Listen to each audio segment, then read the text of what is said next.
তো বন্ধুরা বহিনরা আমি তো এলাক্স টিপস আরম্ভ করলি কিছু সরব এক গিনা পানি দিলি আর কিছু সরব দিলি আর একটা ইনোকে আধা দিলি আর শ্যাম্পু একটা কাবালা একটা দিয়েছি আর 5-10 মিনিট ফুটতে দিচ্ছি। ফুটিয়ে সিরালে উল্হাইকুন যত গরম থাকবে অত ভালো, মানে কড়া সাফা হয়ে যাবে।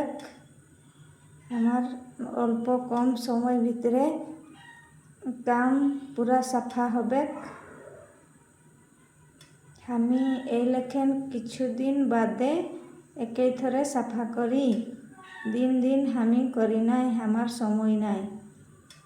তো বন্ধুরা তোরাও এই লেখেন বনাইকুন যে যাহার জিনিসগুলা সব সাফা করতে পারবে কম সময় ভিতরে। তো আমার ঠিনলে দেখিয়াকুন কিছু শিক্ষালেও আর যে যাহার ঘরের জিনিস সবু সাফা করো। জয় জগন্নাথ।